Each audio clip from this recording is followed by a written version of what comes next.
Hi, my name is Chris Parkhurst. I'm a documentary filmmaker, and I'm also the host of the Documentary Life podcast, a show that spans 140 episodes, has been downloaded in over 135 countries, and I've been producing for about 5 years. I decided to put each and every episode up here onto YouTube to sort of expand the audience, and as we say in the show, maybe inspire and inform some more doc filmmakers, hopefully like yourself.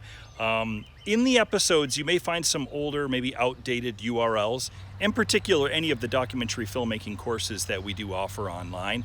If you have any questions about the URLs, simply look in the show notes on this page, here on this YouTube page, and that'll be able to take you where you need to go to. Other than that, I hope you enjoy the show, and it's great to have another listener to the Documentary Life. Have a great day.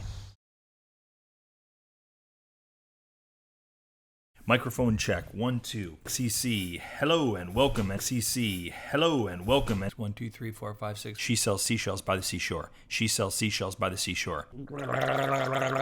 There we go, rolling. Hello and welcome to The Documentary Life, a show that sets out to inspire and inform you on how to best live and lead your own documentary life. I am your host, Chris G. Parkhurst, and this is episode number 21. And it is brought to you by Barong Films, proud creators of documentary film, the Documentary Life podcast, and the Documentary Academy, our industry-changing A to Z documentary filmmaking program that will transform you into the documentary filmmaker that you've always wanted to be. Find out more at thedocumentarylife.com/academy. For this week's show, I'm going to be talking about the things that are derailing you on your documentary film project, or maybe even keeping you from living your documentary life. While there may be some applicable crossover from an earlier episode, it was show number 8, I believe, which was about how to finish your documentary film, this is a bit different in that I'm going to explore what's keeping you from working on your film project at all, regardless of whether you're in the post-production stage, whether you're in the middle of maybe shooting the film, or you're just talking about doing this really interesting film project, but for some very understandable and legitimate reasons, which we're going to get to, haven't yet been able to begin. And again, this could also be applied to leading and living your own documentary life or your creative life. Maybe film isn't even your artistic medium of choice, by the way. I do have some listeners who tune into TDL because they find that, that there are many appropriate lessons from our discussions here about documentary lives that work for them as, painters and musicians in their lives as well.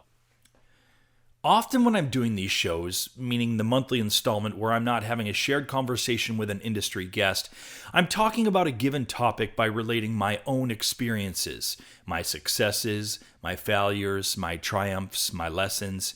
I do this for a couple of reasons. I want to be real with you guys, and part of being real is revealing some of my own personal and professional life. I do this because that's often at the heart of this program. Having a better understanding of how we're all trying to live our lives in such a way, that allows us to live alongside our dreams and our passions, for most of us, documentary filmmaking. I have guests on the show who will not only talk about their craft or about their films, but also about the way in which they live their own documentary lives. What's worked for them, what has not. How they've been able to, make their films come to life while still being able to maintain, life. With that being said, I'd like to share a little bit about what's going on in my life over the past few months that will not only be directly affecting my personal life, but my professional life as well. And this also will lead directly into today's topic of things that are derailing or keeping you from your documentary film and or your documentary life. You'll remember that Steph and I are currently based out of Portland, Oregon, where I've been based for the better part of the last 20 years. Steph is from the UK, and I'm from Rochester, New York on the East Coast. Portland's worked great for me for most of those 20 years. It's got easy access to the ocean in one direction, the mountains in the other. People embrace and love an active lifestyle here that supports things like the arts, exercise, progressive thinking. You can't swing a cat without hitting a yoga studio, an amazing and healthy restaurant, a meditation center, a bicycle shop, a cool cafe, privately owned bookstore, etc., etc.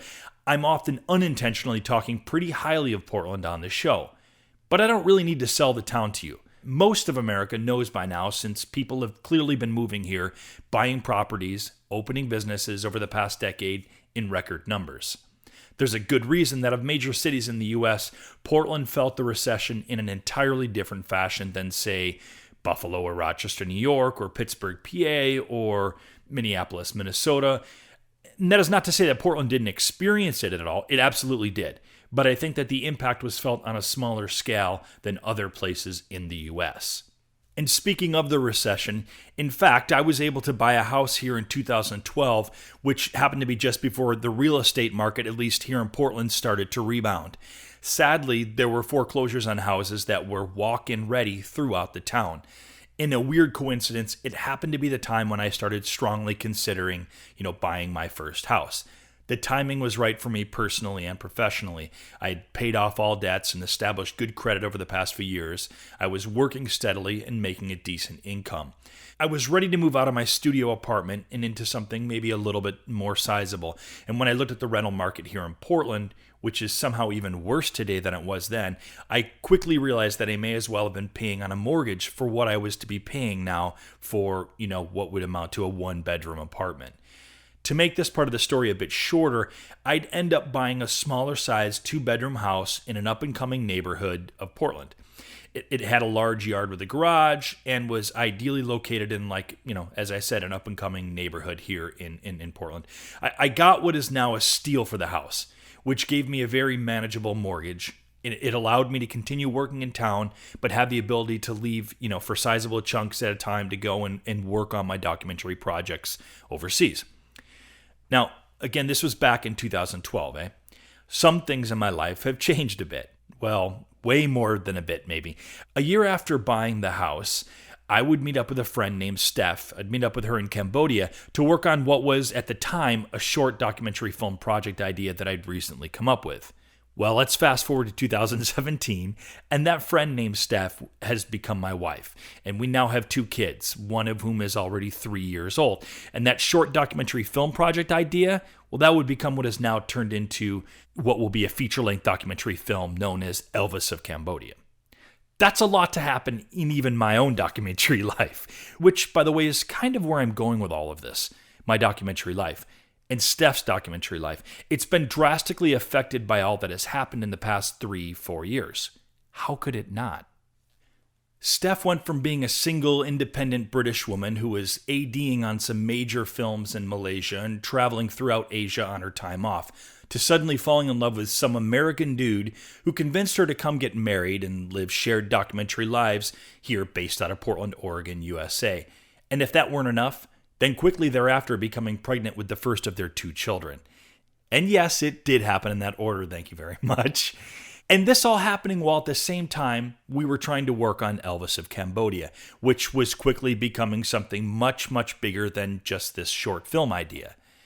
Later that year, as many of you know, we'd end up raising some money via a Kickstarter campaign down in Long Beach, California, which happens to be home to the biggest Cambodian American refugee population in the States. And we'd soon be off to Cambodia, where we'd live for the next 5 months while we filmed the majority of Elvis. And, by the way, our son Flynn was only 7 months old at the time. Yes, many people thought us mad for doing such a thing. For more on this, you can check out episode number 14 on how to run your Kickstarter campaign. There's a bunch of information there, not only about the Kickstarter campaign and how to successfully run a crowdfunding campaign, but also about what was happening in our lives during that time. We came back to the States in February 2015, and surprise, surprise, the following year had our second child, our daughter Maya. In between bouts of changing diapers, freelance gigs, the Barong Films business, and, well, a whole lot of life, our wonderful documentary film project, which we'd had so much energy and already spent so much time and money on, well, it just kind of got put in the corner. I mean, I've done a bit of editing, even put together the first 12 minutes of the film, but for the most part, it has been left slightly unattended to. It's always there in our minds. We've always been talking about it and hopeful for it. But for the most part, since we last were really shooting on it back in December of 2014, not a whole heck of a lot has been done in the film. Why, you ask? Well, the list of reasons are plenty, and they include some of what I've just mentioned. We started to raise a family. I had to try and work as much as I could since Steph was taking care of a baby. We were scrambling to get Barong Films clients. Steph was sick basically the entirety of her second pregnancy. We naively took on another documentary short, which we'd received a grant to do. We'd run out of money for Elvis, had no remaining budget for it whatsoever. Our own personal finances were, and I'm not ashamed to admit this, they were in a fairly precarious position. Oh yeah, one more thing. Somehow, inexplicably, The Apprentice was elected President of the United States. What? You don't think we can use that as an excuse? Okay, maybe not. Well, at least not right now, but give it some time and we may all be using that one as an excuse. Did I just go political there for a minute?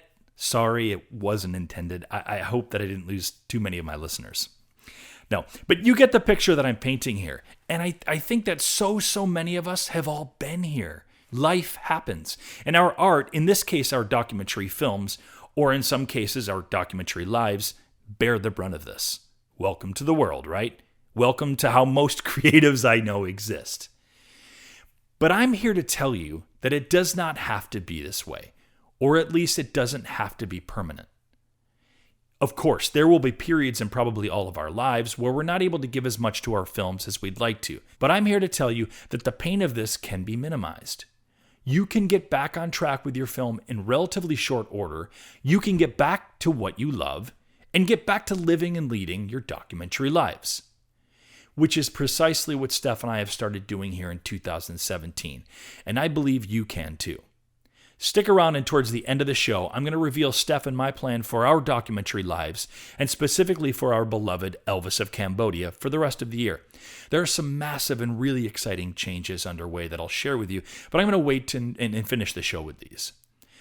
So we're going to take a short break, but when we do come back, we'll take a look at 4 fairly common reasons that people's documentary films, or maybe in some cases their documentary lives, they get derailed, as I keep mentioning. And I'm going to give you some ways to help you get back on the proverbial track with your film. After I premiered my first documentary film, Journey to Kathmandu, a film that took nearly 5 years to make, I remember feeling elated and exhausted. Is there any other feeling like the first time you show your completed doc film to an audience? I don't think there is.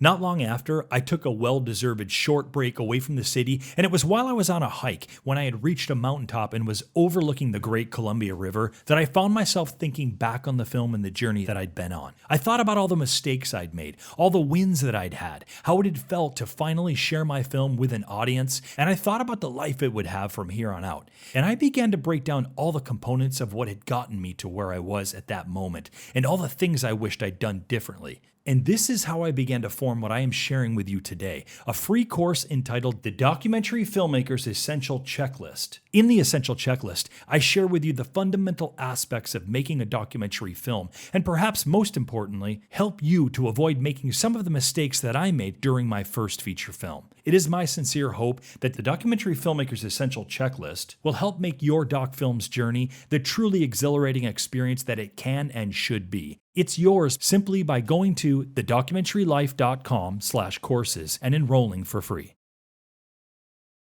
Okay, so I've put together a list of 4 fairly common reasons that people's documentary films, or maybe in some cases their documentary lives, get off track, and how to get back on the track with your film. The first one is that you've become too focused. Dare I say, maybe even obsessed with one aspect of your project. And that unknowingly has caused yourself to become stuck in this place. Effectively, you've stalemated yourself without really intending to do so. Now, this is pretty common with documentary filmmakers, especially ones that have, say, used up their entire budget getting a film shot.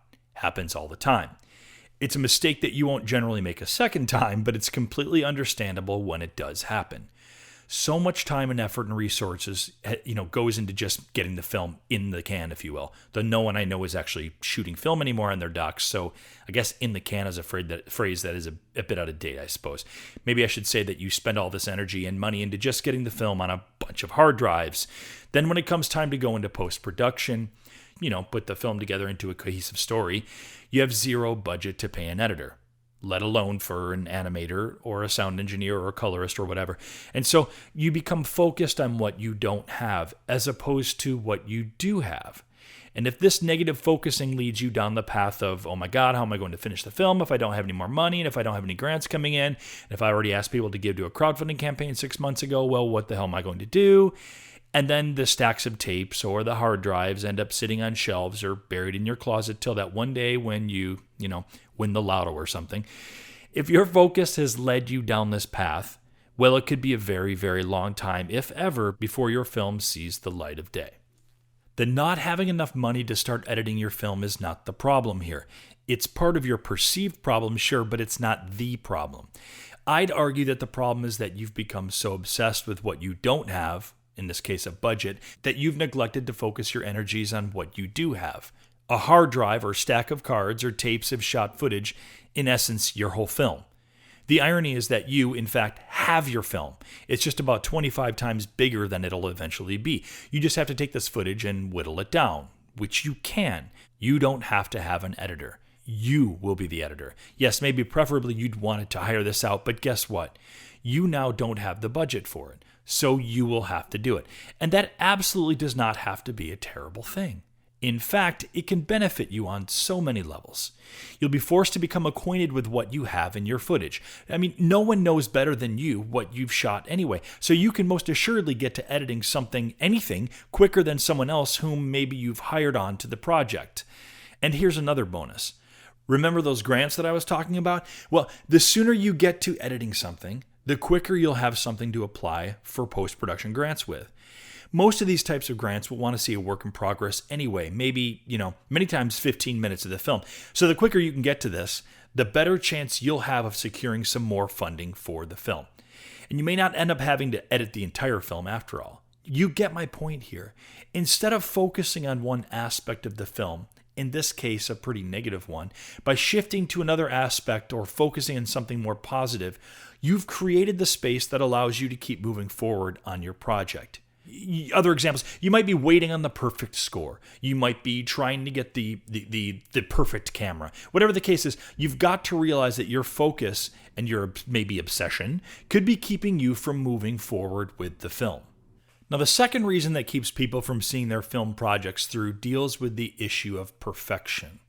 Again, you'll forgive me that this may seem particular to post-production or the editing of the film because, well, in this case, I guess it definitely can. But I've seen this happen to filmmakers time and again, yours truly included, so it's definitely an issue that is common to a lot of us. A very talented colleague of mine, who shall remain nameless, has been working on our documentary film for the past few years. In fact, she hired me to do some shooting on it just a couple of years back. At the time, the filming was all but complete. The director just wanted to get a few more shoot days in. The subject matter is fascinating, and the main subject herself, who the story is really all about, she's an absolutely perfect person for the camera. The camera loves her, and people are going to love her story. I believe that she will literally sell the film herself, and that the director would be hard-pressed to screw it up. I'm serious when I say that documentary filmmakers would die to have this subject drive their films. And I don't say this to pressure the director. As I mentioned, she is skilled in her own right, and she knows how to tell a story. Recently, I was engaged in conversation with the subject of the film, and she told me that the director was still shooting on it. Now, without giving anything away about the film, I have to say that I was absolutely shocked to hear this. To hear that the director was not only at least nearly finished editing the film, but that she was in fact still shooting on it. When I'd been asked to do some shooting on the film, they were basically set to go into full-scale post-production, that they had their story. And this made sense, because if you knew the story at that point, which had already been being filmed for 2 years, there was a very natural end to it. But here we are 2 years after that, and while sure, more has happened in the subject's life, undoubtedly, there have now been probably 3 more potential endings for this film. And yet the director is still filming the subject. Now, in full disclosure, I have absolutely zero idea what the filmmaker is doing with the story. And who knows, maybe when the film does come out, maybe it'll all make sense. But I want to use this as an example because I think that we as filmmakers can make the mistake of going beyond the story, always thinking that there's more of the story just around the corner. And the truth is, sure, there always is, until maybe the main subject dies of old age or whatever. Theoretically, we could film someone's whole life if we wanted, right? But then we probably only have one film to our own lives, and I'm not sure any of us wants this. I think that I can safely say that most of us aspire to make more than one film. Now, I'd be willing to bet that the director has long had the story, and that when she or her team sits down to edit the film, they're probably going to find that the majority of what they filmed over the past 2 years will barely be a part of that story. Because I suspect it's not the core of the story, that they in fact shot the story nearly 2 years ago. And since that time have gotten caught up with going to focus groups, meeting with other filmmakers, hearing about something that they find new and fascinating about their subject, and then sending a shooter out, to cover it, only to not realize, or hopefully someday they will realize, that they've just become so obsessed with their subject, whom they've now been filming for nearly 4 years, that they can no longer see the forest for the trees. So sometimes you've got to reel yourself in, or maybe one of your colleagues can do that for you, because it's easy, right? Because it's easy to become obsessed with our stories, our subjects. It's part of our makeup as documentary filmmakers. We love our subjects and we love their stories. But you've got to remember that at the end of the day, unless you're planning on doing a 10-part Netflix series, there's really probably only one story to tell. So stop trying to tell 30 other ones. The third item that I think is going to help significantly increase your chances of getting back on track once you've derailed, or perhaps will help you keep from becoming derailed in the first place, is the same approach you might take to achieve a particular goal. If you make a goal too open-ended, it becomes easy to make excuses or to put it off. Take New Year's resolutions, for example. People love to make lists of resolutions, often including things like, losing weight is a pretty popular one, right? If you've ever had a gym membership, you'll know that the first week of January is probably the most packed of the entire year. It's all the people who've made New Year's resolutions, right? To get in better shape or to lose weight or what have you. Then watch what happens somewhere around that third week of January. The numbers have just as quickly dwindled as people start losing the drive and interest in their New Year's resolution. Who knows the many reasons that people come up with not to see a goal through. But I think about the guy who has resolved to lose 20 pounds in the new year. Well, that is such an open-ended goal. It leaves too much room for putting it off. Giving yourself a year to do anything like that, it just makes it too easy to not have to feel any of the urgency, right? So by the time November comes around, that guy who wanted to lose 20 pounds in the year not only hasn't even started, he's maybe on the cusp of gaining a few more as the holidays are just around the corner. Now, what could he have done better? Well, he could have given himself more specific targets and deadlines, right? If he had maybe vowed to lose 4 of the 20 pounds by, say, the end of February, he'd only have 10 more months to lose 16 more pounds by the end of the year, or less than 2 pounds a month from there on out. And his goal would probably really happen in about half that time, right? Maybe even less, if he'd continued his habits that he'd been developing those first 2 months of the year. Now, how does this apply to the film world? You can probably already guess. Break the film in its many phases and its many, many different tasks down into more achievable goals. Don't just start a film project stating that you want to have a finished film by the year, 2019. For one, if we're going by today's date, you'd think you've given yourself plenty of time, 2 years, right? First off, that's actually not a lot of time to make a film from start to finish, but that's something else entirely. But for this example, 2 years seems very achievable and may in fact feel like a long time out. But it's the same thing as the guy who vows to lose 20 pounds in a year. Because it seems so far out, the next thing you know, 10 months has passed before the guy even starts to really think about losing weight again. With your film, you should make a calendar that breaks down the phases of the film. Include pre-production, production, and post-production, of course. But obviously, these in itself are way too broad of goals. So you'll want to break your production down into smaller chunks. You'll want to make, for example, a shooting schedule. This will give you more concrete and specific goals to be shooting for. Pun very much intended. When you go into the post-production phase, build yourself a similar schedule that includes target dates for things like, a paper cut, a rough cut, the rough cut screening, a fine cut, graphics, animation, and so on and so forth, up through the deliverables. Again, it's important when you're making a film that you give yourself some goals that are achievables within a very specific time frame. And don't make these goals so far out that it's easy to procrastinate them. Now, the last thing that I'll mention about goals is the importance of writing them down on paper. Saying them aloud is so easy to do, right? But it's not enough to just tell your friends or yourself about your goals or that you're going to have a rough cut of your film done by such and such a time. It's actually been proven out that the success rate of achieving one's goals is magnified greatly when you've written your goals down. In fact, a Dr. Gail Matthews from Dominican University in California did a study on this very thing, and she concluded that there was a 42% higher success rate on goals when they were written down than when they were just in someone's brain. So there's clearly something about the physical transformation of your thoughts to your pencil and then to a piece of paper. The fourth and final item that can directly affect your ability to see a film project through is life. Remember what I mentioned earlier? Shit or mierda or mad happens. Shit happens. Yep, I know it seems maybe a bit simple, trivial even, but it's very real. And I'm not talking about the anxieties or stresses that typically come along with any artistic endeavor worth one's salt. I'm talking about real life shit, like paying the monthly bills on time, having a baby, children period for that matter. I'm talking about divorce. I'm talking about health issues. A whole host of what I'm calling life issues can and often do affect our ability to put forth proper time and energy into our documentary projects or our documentary lives. Life often takes precedence over our passion projects. It just does. Hell, life often takes precedence over our professional lives. The trick is accepting this, not fighting it, but also not completely giving into it. Knowing that once you dealt with or gone through whatever it is that you're going through, you're going to pick that documentary life back up, dust it off, and continue on living that life. Yes, I know, not exactly a solid solution for this particular problem, but that's why I've saved my payoff moment for last. Because it goes right along with this fourth and final item that can disrupt your documentary film or your documentary life. So now, for the moment you've all been eagerly waiting for, or maybe not. Maybe all you really wanted to hear was the 4, maybe really 3 ways that could help you get refocused on your documentary film. I don't blame you. I'm cool with that too.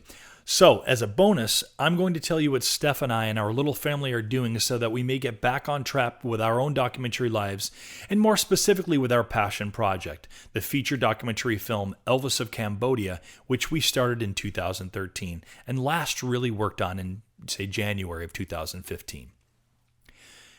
You remember earlier in the show, I talked about purchasing my first house, which would not too long thereafter become home for my wife and our 2 little ones. I also mentioned how being based out of Portland, Oregon, which basically put us on the opposite side of the country from nearly all of my family, not to mention all of Steph's family who were across the pond in the UK.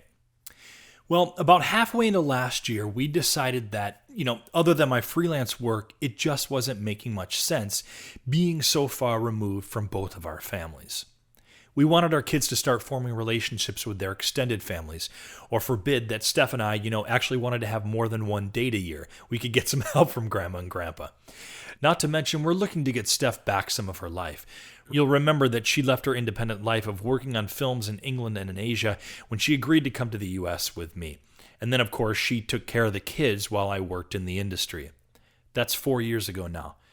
We have some daycare, of course, and we're looking to get closer to family. But we're also both looking to get back to what we loved about our lives, maybe before the kids, and finding ways to live closer to our ideals.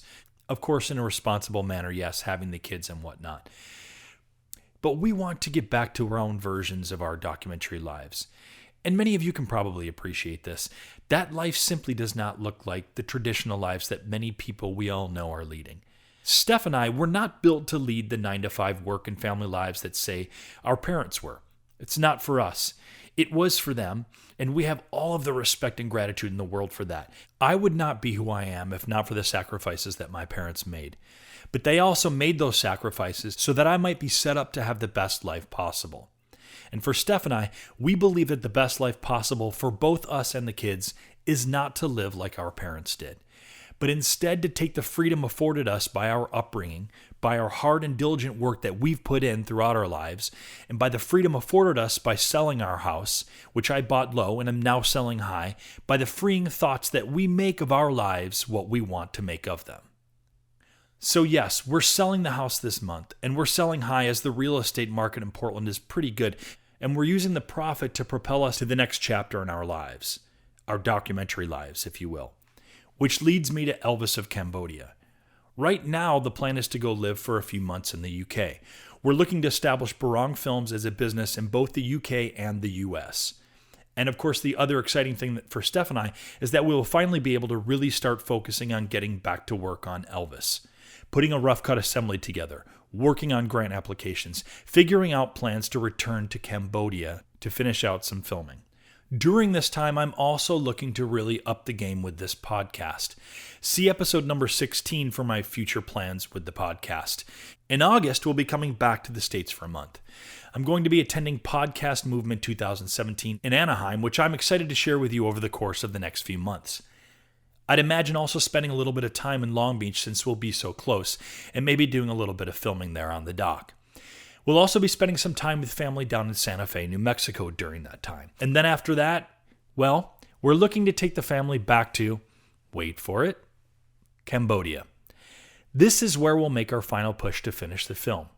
Probably take another 6 months, do the remainder of shooting, and finish up a rough cut, if not a fine cut edit on the film.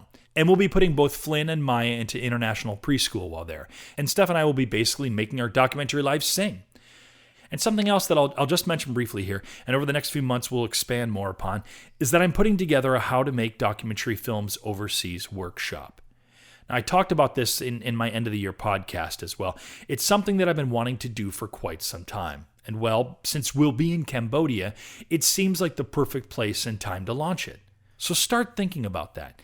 If you've ever thought about filming in a developing country, as you know from this program, it's where I've spent a big chunk of my documentary life, shooting in countries like Cambodia, Nepal, El Salvador, Haiti, to name, a few. If you're considering shooting your own project overseas, or you just like to spend some time in a Southeast Asian country with some other documentary filmmakers, this workshop might be a great fit for you.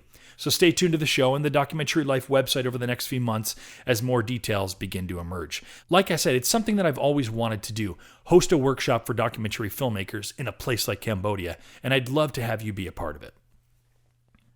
Now, I will say that at this moment in time, that is our rough plan for the next 6 months, but that, of course, could shift a bit. That could change. As an old production friend of mine used to always say, written in stone, subject to change. I always loved that one.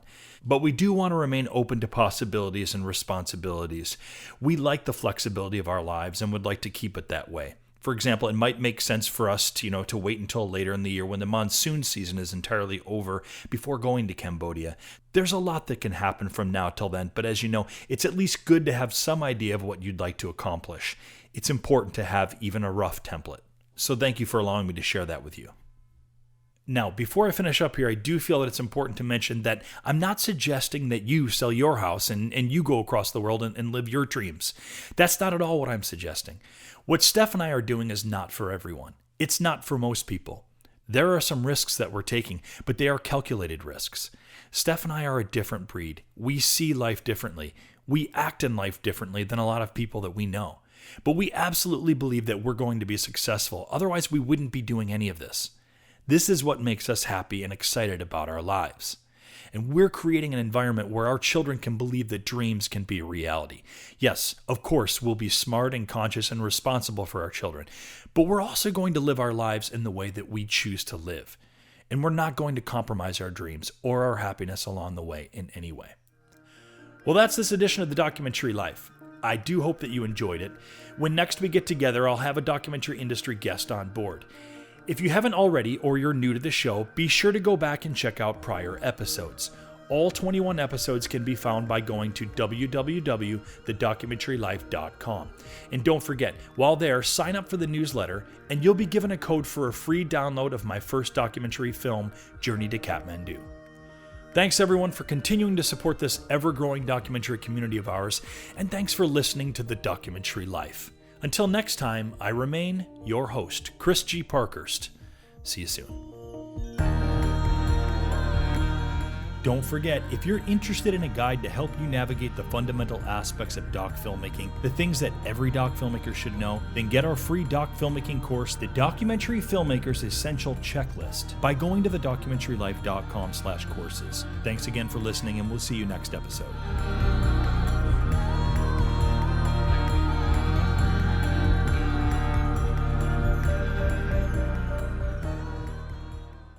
Thanks again for listening to the show, and remember to like and subscribe to this channel. Also, remember, for any of the URLs that may or may not be outdated and you want to get the most up-to-date information, perhaps for the documentary filmmaking courses, for the blog, for other episodes, just go ahead and check in the show notes below on this YouTube page, and that'll give you the correct URLs to use. Thanks again. Have a great day.